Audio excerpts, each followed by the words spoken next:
I've been given the task of kind of communicating our vision for worship as a church. And, it's a small task really, isn't it? It's nothing. So hopefully I'll probably have it wrapped up in 10 minutes or so, I'd have thought. So a little disclaimer that it's kind of easy, if you think about worship, it's kind of easy to think of songs and drums and guitars and often red keyboards in certain churches. That's a little worship team in joke there.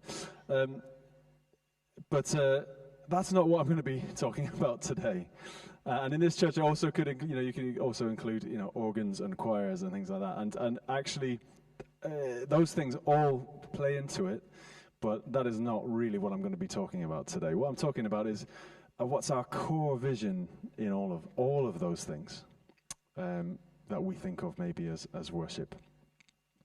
And I want to start. It always helps me to think of to have a picture in mind. So you can see on the screens there, we've got this lovely wave. So sorry if that distracts you, and sorry if pictures don't help you, but they help me because they sort of help me to kind of open up a concept, sort of unlock it a little bit, if I can think of it in terms of a picture. But anyway, in the summer, it was my birthday, and I'm really, really grumpy these days on my birthday, as my wife Hannah at the back there will tell you. And it's awful, isn't it, Han? Yeah, it's really bad. So grumpy, in fact, that in the last, I think, 2 or 3 years, I've literally been sent to go away on my own and cheer up. And but this year, and normally I don't really, because of that as well, I don't want to think about, celebrating getting older. And I don't ever bother about, I don't need anything, and I get grumpy if Hannah asks me what I need. Just whatever, chocolate and beer, that'll do. And but this year I did want something. I wanted a bodyboard, and I don't know if anybody knows what bodyboarding is. It's kind of poor man's surfing, basically. So it's like a shorter board. You don't stand on it; you just kind of lie on it, and it's a lot easier, probably. I don't know because I've never done stand-up surfing. So I thought this would be a good route in. Ever since I came down to Cornwall, I thought I'd love to get bodyboarding and make use of these incredible beaches that we've got down here in Cornwall. And so I did. So I said, yeah, you know what? I do know what I want for my birthday. I want a bodyboard. And so my family very kindly got me one. So a lot of the summer I spent just getting out and trying to learn a little bit of how to bodyboard. And so I want to give you a bit of a picture of that process. And that I think could maybe then help us when we think about worship. So imagine, if you will, that you are on a beach and you're standing. Now I'm picturing Harlem Bay on the north coast. I don't know if anybody knows it, but it's one of my favorites. You might have a different one. I'm standing there on this gorgeous golden sand, and it's stunning. And I'm looking out, and the picture is pretty much what you see here, that kind of these gorgeous waves coming in, and it's a surfing beach, so you see surfers, kind of coming in and catching these waves, and it's a beautiful picture. It's inspiring. It's inspiring awe in me and wonder, and it's inviting. And so I'm calling this little stage here attention. So this has got my attention. Okay, nothing particularly further than that, but I'm focused on this. This has got my attention, and I'm captivated by it. So here I am looking at the wave, but it's not enough for me to just look at it. You see, I want to get in and I want to do bodyboarding. So I have to go into another stage, and that involves getting my wetsuit on, just to give you another nice picture that you can have in your mind. I get my wetsuit on, and I grab my board, and I start walking into the water towards these waves that I've spotted that look so good. And so I start walking, and I have this completely different experience because I'm not just standing looking at it now, I'm actually in it, I'm immersed in it, and I can feel the air on the top of my body, I can feel the water on the bottom of my body, I can feel the push and the pull of the waves. I can see much clearly through the water than I could standing up on the beach. And it's just a completely different kind of multi-sensory experience that I'm having compared to standing on the beach.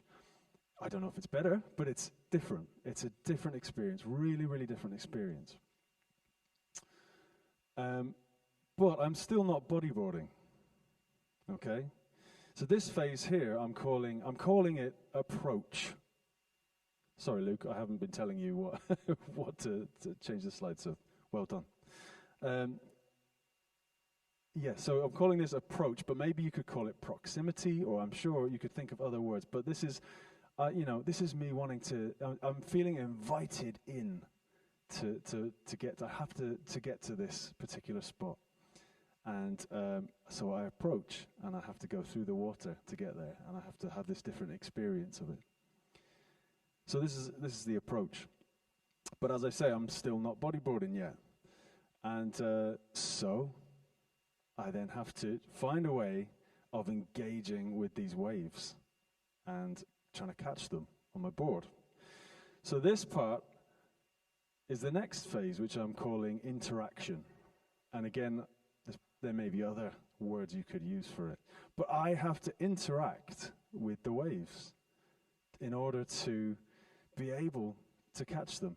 And I tell you what, it's quite frustrating. There's a lot of failure involved in this. There's a lot of frustration and wondering, I'm watching these other surfers getting, cruising in to the sand. And I'm still here, going nowhere, and often getting absolutely pummeled by these waves. What's happening? Why can't I get it? And I'm trying, and I'm trying to engage my board and get on the right time. And then, for whatever reason, I don't actually fully know if I'm 100% honest, but suddenly, there I am on a wave, cruising into the sand. And if anybody's done that, you will know it's absolutely glorious. It's just incredible, this feeling. Just this wave taking you in. And in that moment, it is effortless. Although all the effort that's gone into it beforehand isn't, obviously. But you're just there, and it just takes you, and it's absolutely glorious. But it's come from interaction with that wave, and trying to get the timing and engage in the right way. So anyway, that's my little picture of bodyboarding. But perhaps you can see the parallel I might be drawing between that and worshiping God. So we've got, just to recap, we've got attention, focusing our attention toward God. We've got approach, drawing closer to Him. And then we've got interaction, interacting with Him. And I think they're slightly different things, and maybe even different levels and depths of worship when we use them. And I think biblically, I think it's all over the Bible. The more I think of it, the more I see these three things going on. But there's a few little things that have jumped out, verses that have jumped out to me in thinking about this. And we'll get on to the Lord's Prayer in a minute. But if in Psalm 33, just focusing on the attention phase, it says this, verse 8 says, "Let all the earth fear the Lord, let all the people of the world revere Him."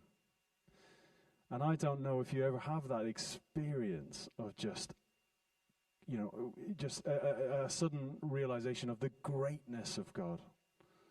I funnily enough, this morning in our 9:15 service, I had that experience as the choir was singing this song, "Holy, Holy, Holy." It was just so powerful. And it was like, wow. And you're made aware of the greatness of God. It's really, really captivating. Moving on and thinking about the approach phase, if you like.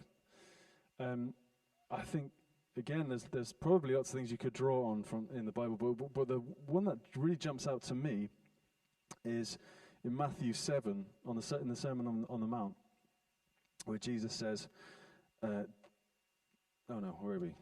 Where have I gone? I'm all mixed up here. Where he says, ask and it will be given to you. Seek and you will find. Knock and the door will be opened to you.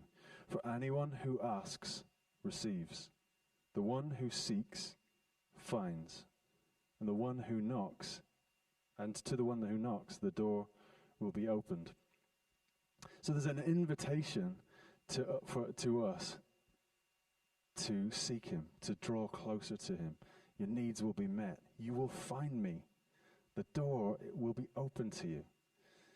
And that one just really jumped out at me as being such a, applying to this approach kind of phase, if you like, of worship. And then thinking about interaction, the one that really jumps out to me, and is a verse that I think has really, really helped me over the last few years, is from Isaiah 40, and no doubt you'll know it well, from verse 30. It says, even the youths grow tired and weary, and young men stumble and fall. But those who hope in the Lord will renew their strength. They will soar on wings like eagles. They will run and not grow weary, and they will walk and not be faint. And this to me speaks of us interacting with God. You know, it says, but those who hope in the Lord, we have to do something there, you know. And as we do, then it's not in our strength that we're trying to do stuff. It's in his. And I definitely can honestly attest to the power of that in my life. And I had some incredible experiences where I felt like I'd hit a wall and had to give it to God, and then it was his strength that filled me, and it's amazing. But so within that interaction, there's kind of a surrender, I guess, if you like, a surrender to God. So how, anyway, coming back, how does this apply to us? So in terms of worship in the church, if we think of corporately gathering like this and worshiping together like we've just done. Well, I think if we look at the Lord's Prayer. So, Luke, if you pop up the first part of the Lord's Prayer, I think the Lord's Prayer is a really good format for worship and for prayer too. But I often use this format when I'm trying to plan songs for a worship time. I often think of the Lord's Prayer because of these three sort of stages that I see in it. Now, I'm sure you could find other stages in it, but this is how I'm seeing it. So if we look at the first bit, our Father in heaven, hallowed be your name, I think this is about us giving our attention to God and reminding ourselves, this is you, Lord. You are holy. You are our Father in heaven. And reminding ourselves of the truth of God. And then when we move on to the next one, your kingdom come, your will be done on earth as in heaven. Well, this is much more of approach. Now, I mean, you could say, well, it's not us going to God, it's asking him to come to us. But maybe that's why possibly a better word is proximity than approach. But it's wanting to be closer to God, wanting to experience him here and now, as we are here in life. So your kingdom come, your will be done on earth as in heaven, here. So I see that as part of the approach kind of phase.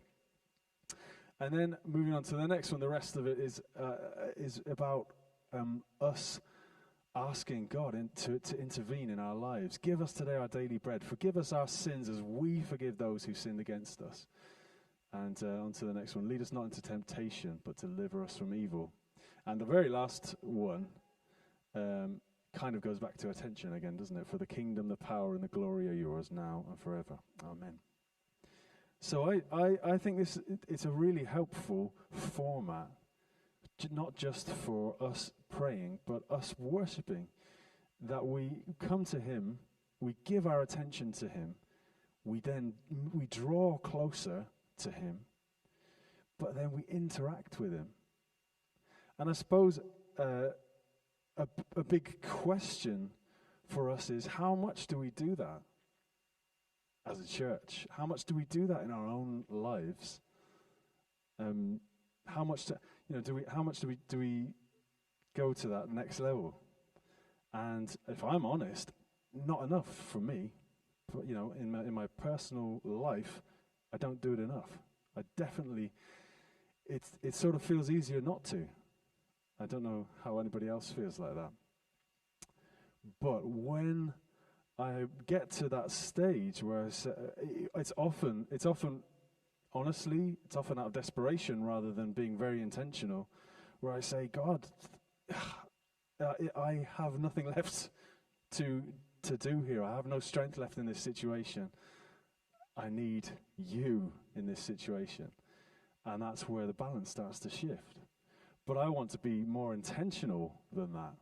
I want to do that daily, to seek him daily in that way, and to interact with him daily. Surrender to him anyway, whether I feel good or bad, And